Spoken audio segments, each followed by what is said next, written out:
बिस्मिल्लाहिर्रहमानिर्रहीम। अस्सलाम वालेकुम वीवर्स। आज मैं आपसे बहुत ही टेस्टी सा चना पुलाव शेयर करूंगी और ये बहुत ही आसानी से बनता है और तकरीबन हर घर में बनाया जाता है और इसकी बहुत ही इजी सी रेसिपी मैं आज आपसे शेयर करूंगी। इसके लिए जो इंग्रेडिएंट्स हमने यूज़ किए हैं उसमें मैंने बॉयल चने लिए हैं, तकरीबन 1-1.5 कप है ये, और साथ में सब्ज़ मिर्च, प्याज और टमाटर की बारीक कटिंग कर ली है। और यहाँ पे मैंने आधी गुट्टी लहसुन ली है और इसके साथ मैंने काली मिर्च ली है 1 चम्मच। इन दोनों को मैं इकट्ठा पीस लूँगी। मसालों में दड़ा मिर्च और नमक जो है वो आपने according to your taste use करना है। और साथ में ज़ीरा है, दालचीनी है, लौंग है, तेज़पात के पत्ते हैं, खुशक धनिया 2 चम्मच दरदरा सा पीस लिया है और किनौर चिकन क्यूब मैंने टेस्ट को इन्हेंस करने के लिए यूज़ किए हैं। और यहाँ पे 3 गिलास चावल हैं, तो सबसे पहले हम चावल को डिप कर लेंगे, क्योंकि अगर चावल को डिप कर लिया जाए तो ये ज़्यादा अच्छे बनते हैं, इनकी लेंथ भी इंक्रीज़ हो जाती है। तो सबसे पहले हमने अपने बर्तन में तेल या फिर घी शामिल कर लेना है, जो भी आप यूज़ करें।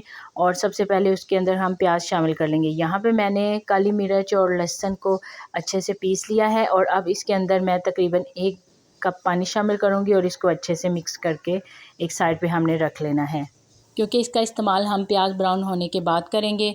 तो यहाँ पे अगर आपको चावल का कलर डार्क चाहिए तो आपने प्याज को डार्क ब्राउन कर लेना है, और अगर लाइट चाहिए तो लाइट। मुझे थोड़ा डार्क कलर चाहिए था और मैंने प्याज को डार्क ब्राउन करके फिर उसके अंदर लहसुन और काली मिर्च वाला पानी ऐड कर लिया है। अभी ये मसाले के साथ साथ चावल का कलर भी आपने तैयार कर लिया है। और अब इसके बाद हम सबसे पहले इसके अंदर चने ऐड कर लेंगे और इनको थोड़ी देर के लिए पकाएंगे। वीवर्स, आप एक टाइम में काफ़ी सारे चने बॉयल करके फ्रीज़ कर सकते हैं, क्योंकि अगर इससे एक तो ये होता है कि हमारा टाइम सेव हो जाता है, दूसरा हमने जब कोई रेसिपी बनानी होती है हम चिकन में चने ऐड कर सकते हैं या राइस में ऐड कर सकते हैं, तो क्विकली हम इसको यूज़ कर सकते हैं। तो ये एक अच्छा टिप है कि अगर आप एक टाइम में थोड़े ज़्यादा चने बॉयल कर लें और फिर उनको आप डिफरेंट टाइम में यूज़ कर लें। तो अभी हम इसके बाद टमाटर ऐड किया है और सब्ज़ मिर्च, और साथ में हम इसके मसाले शामिल करेंगे, लेकिन खुशक धनिया को अभी हमने इसमें शामिल नहीं करना। बाकी तमाम मसाले जो मैंने आपसे शेयर किए थे वो हम इसमें ऐड कर लेंगे और इस मसाले को हम एक दफ़ा फिर से पकाना स्टार्ट कर लेंगे। थोड़ी देर हमने इसको मज़ीद पकाना है, और जब ये हम पका रहे हों तो हमने इसमें थोड़ा थोड़ा सा पानी शामिल करना है, ताकि इसके टमाटर और जो बाकी इंग्रेडिएंट्स हैं उनकी ग्रेवी अच्छे से तैयार हो जाए और फिर टेस्ट भी इसका चावल के अंदर अच्छे से शामिल हो जाए। मसाला अगर परफेक्ट तैयार हो गया तो फिर आपके चावल भी अच्छे बनेंगे। यहाँ पे ये वाले 3 गिलास मैंने चावल के लिए हैं, तो अभी इसी से मैं पानी का भी नाप करूँगी। तो पानी जो है वो हम डबल यूज़ करेंगे, लेकिन मैं हाफ़ ग्लास जो है वो कम पानी ऐड करूँगी। 3 गिलास के लिए मैंने तकरीबन 5 गिलास पूरे और 1 गिलास आधा पानी का शामिल कर लिया है।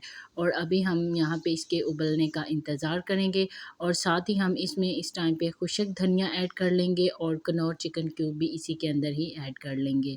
व्यूअर्स, साथ में आपसे मेरी ये रिक्वेस्ट है कि अगर आपको मेरी ये रेसिपी अच्छी लगी और हमारी ये वीडियो आपको पसंद आए तो प्लीज़ हमारे चैनल को ज़रूर सब्सक्राइब कीजिएगा।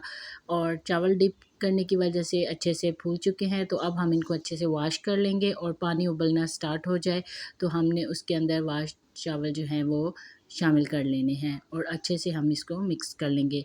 तो इस टाइम पे जब चावल के अंदर उबाल आना स्टार्ट होगा तो आप एक छोटे चम्मच की मदद से पानी निकाल लें और उसके अंदर नमक को चेक कर लें। अगर नमक आपको कम या ज़्यादा लगता है तो आप उसको सेट कर सकते हैं। अब यहाँ पे पानी जो है वो तकरीबन खुश्क होने पे आ गया है, तो इस टाइम पे मैं इसके अंदर सब्ज़ मिर्च और कटिंग किए हुए टमाटर ऐड करूँगी दम लगाने से पहले, क्योंकि ये टमाटर जो हैं वो खाने में बहुत मज़ेदार लगते हैं।